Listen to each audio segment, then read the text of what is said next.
Clapping. I think going next would be really funny because I'm repeating Patrick Perez's. Yeah. Well, I'm gun control. Hey, all right. So Patrick Perez's claim was that a gun control system with redefined restrictions, but a greater emphasis on education, would be more safe and beneficial to American society. So his secondary claims included an educated gun owner is a safe gun owner. Gun restrictions are detrimental to public safety from attacks both foreign and domestic, and the current forms of gun control are becoming more faulty. So, for me, some of the claims were a little confusing, like they didn't really match up with the main claim, but anyway. There's also there wasn't really any background information to see kind of where he was going with it. But moving on to his first claim about an educated gun owner is a safe gun owner. There's actually no real way of knowing if education would reduce accidents or remove irrational fears, because according to the same article that he used in the Daily Beast, gun advocates themselves passed a law through Congress almost 20 years ago forbidding the use of federal research dollars to study gun safety. So, I mean, if he would have read through the end of the article, he would have seen that. Anywho, this claim would have to be based on the assumption that there would be other research backing up his information, and there wasn't really any evidence to back up this claim. Moving on to his second claim on gun restrictions are detrimental to public safety from attacks both foreign and domestic. The major claim calls for a gun control system with redefined restrictions in order to benefit the American society. However, like I stated previously, in his second claim, it says that gun restrictions are detrimental to public safety. So I looked up the word detrimental in the dictionary, and it says that it means a loss or disadvantage.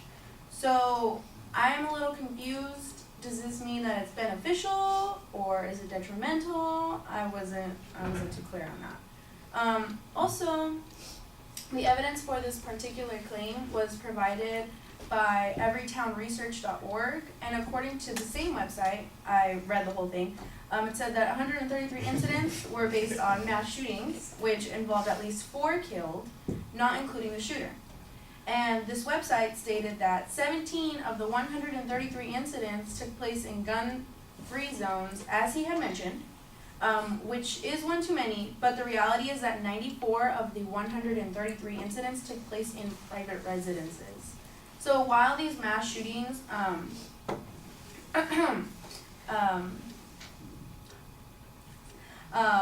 the intent to kill, they have killed 4 people. These people aren't educated. These people aren't uneducated. They knew walking in the door that they were, this is a really bad scenario. They knew walking in the door that they had the intention to kill people. They weren't uneducated. They knew what they were doing. So that information being backed up into people being uneducated about what guns do doesn't really make sense. So I thought there should be something else in there, like, I don't know, something about like toddlers killing their parents by accident because their gun was left on the seat next to them, which has happened. Anyway, also he mentioned that in his article, or in his speech, that this also takes away from the opportunity that we might have a militia one day. So I can see why having a militia would be important, because there have been many attacks around the world being committed by terrorist groups. However, since 1995, there have only been 13 attempted attacks on the U.S. In those 21 years, 13 attacks is not really enough to have a militia. And he did mention that most people are uneducated about guns, so why would we want a military of untrained people fighting our battles? Doesn't seem like the greatest idea. Moving on to the third claim, the evidence is saying that there is excessive gun control, but the main claim is calling for redefined restrictions. So the evidence kind of counteracts his claims. The third claim kind of... know what an idiom is? Colloquial metaphor. No, well, okay, actually, yeah. Sorry. It's fine. So that third claim kind of doesn't really make sense, I think, in his speech, just because Moving on. So today I mentioned his claims: an uneducated gun owner is a safe gun owner. Gun restrictions are detrimental to public safety from attacks, both foreign and domestic, and the current forms of gun control are becoming more faulty. Thank you so much for your time.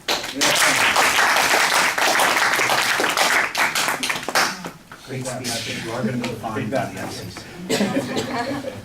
What kind of ringtone was that anyways? Like, what is it?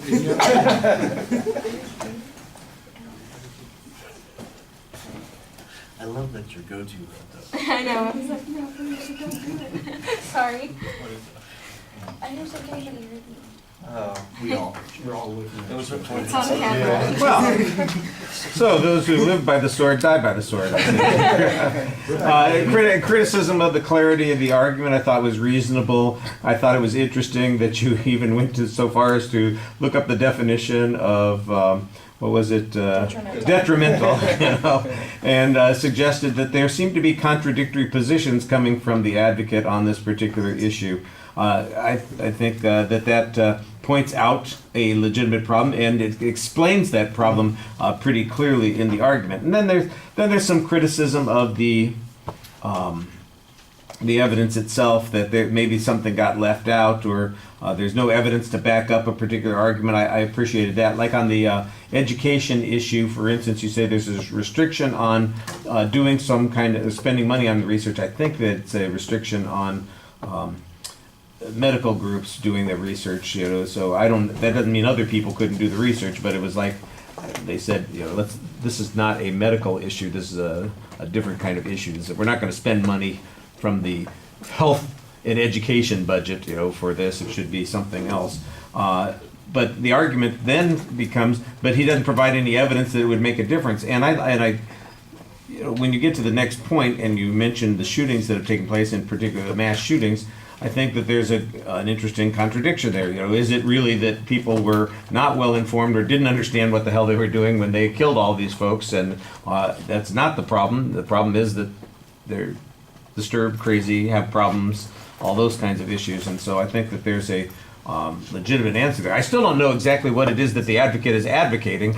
You know, which you know, is there a particular policy? Is there a if you're saying X is going to work, that's great, but what X is still needs to be clear, and I think that's the problem that the original speech had, and you pointed out in a couple of places that seems to continue to be a problem here. The militia argument was okay. I think there's a little bit of humor built in there, because they've got that inherent contradiction of, you know, now they're untrained, and apparently they're uninformed, so now they're going to be battling to defend us. That does seem a little bit odd. I like the summary at the end of the speech also. I apologize about the notification coming up. I always need to remember to turn off the sound notification, because it's just stupid. That'll probably be the only one I get for the day.